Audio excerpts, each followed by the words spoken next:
Oke, salam sejahtera untuk teman-teman semua. Kembali lagi di web host video tutorial. Kali ini kita akan belajar mengenai konteks. Nah, jadi kemarin kita sudah belajar tentang CRUD ya, login, logout, sama CRUD, create, read, update, delete ke database. Sekarang kita mau belajar konteks. Tapi sebelumnya konteks itu apa sih? Nah, jadi saya jelaskan dulu.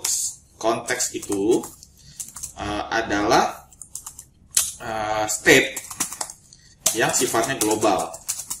Nah, ini teman-teman harus paham dulu. Jadi konteks itu adalah state yang global. Mungkin teman-teman juga pernah dengar yang namanya Redux. Ini juga sama. Sama-sama state yang sifatnya global. Tapi perbedaannya adalah ini third party. Kalau yang ini bawaan dari React-nya. Oke, kalau third party berarti kita bisa pakai di React dan selain React gitu. Tapi Redux ini lebih ribet ngodingnya dibanding konteks gitu. Jadi kalau kita pakai React.js ya enaknya sih pakai konteks aja gitu. Nah, jadi kembali lagi state yang global ini. Kalau kemarin kita belajar tentang state, itu sifatnya masih lokal state-nya. Jadi cuma di halaman itu doang. State yang global itu maksudnya nanti kita bikin sebuah state tapi bisa diakses untuk halaman lain gitu. Nanti biasa digunakan untuk login sama logout semacam session gitulah kalau di PHP ya. Nah, di sini juga sebenarnya di video sebelumnya itu memang sudah ada login ya. Cuman kalau teman-teman perhatikan di bagian sini ya, saya coba login. Nah, ini dia loading, reload. Dia nge-reload itu sebenarnya kalau dalam begitu juga dengan logout.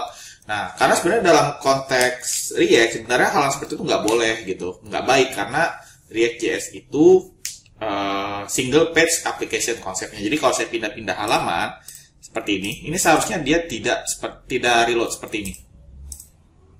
Oke, sehingga kita butuh yang namanya konteks. Karena waktu kita login kemarin, di video kemarin, itu kita masih menggunakan local storage. Jadi akan saya tulis lagi di sini. Local storage. Nah, kalau local storage ini, dia variabel global yang disimpan di session.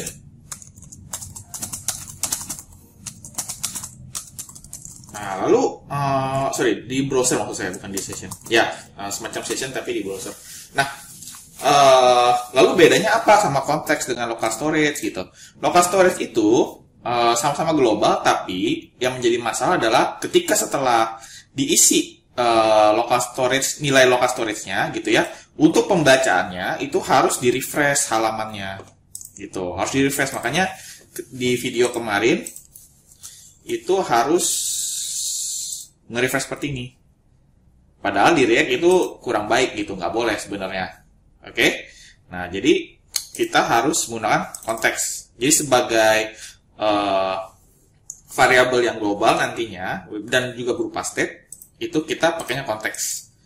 Jadi nilai dari loginnya tidak bisa dibaca langsung tanpa harus reload seperti ini. Kita menggunakan konteks. Tapi di sisi lain, kalau browsernya di reload di F5, nilai konteks ini akan hilang. Oke? Nah, jadi timbul masalah baru kan? Sehingga di sinilah gunanya local storage. Jadi konteks sama local storage itu harus jalan berbarengan, di mana saling tandem lah gitu. Jadi saling cover. Jadi konteks itu untuk mengcover nilai yang tidak perlu reload, yang nggak reload gitu ya, nggak reload halaman. Local storage kalau seandainya user tidak sengaja nge-reload, tekan F5 gitu ya, nilainya tetap masih ada. Jadi local storage ini nge-backup konteks nantinya. Kurang lebih seperti itu.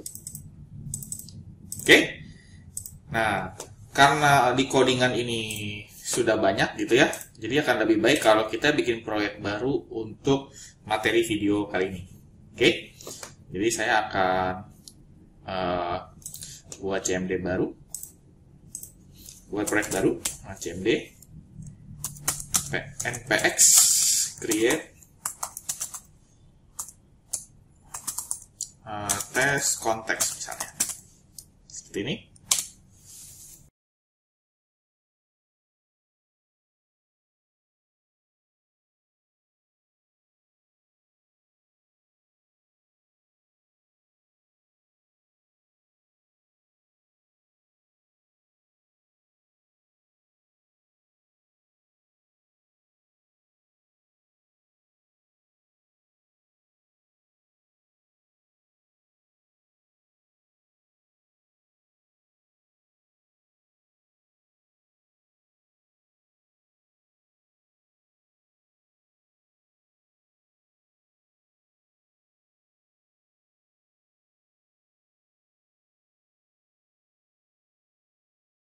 Kalau sudah, nah eh, karena ini sifatnya global, tentu saja kita butuh untuk pindah-pindah halaman ya.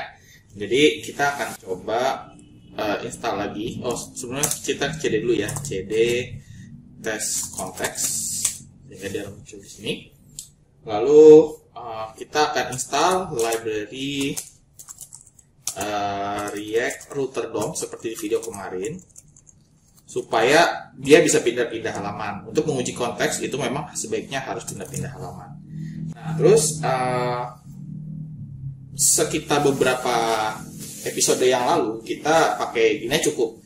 Tapi sekarang karena ada perubahan versi di React Router DOM-nya, itu kita tambahin add 5.20. Karena versi yang terbaru itu adalah versi 6, sehingga codingan video yang sebelumnya itu bisa jadi nggak jalan. Itu nanti sudah di-include di video-video sebelumnya catatan mengenai ini. Oke, jadi kita pakainya React Router DOM versi 5.2 gitu, supaya codingan yang video kemarin itu tetap bisa jalan. Oke, kalau saya enter.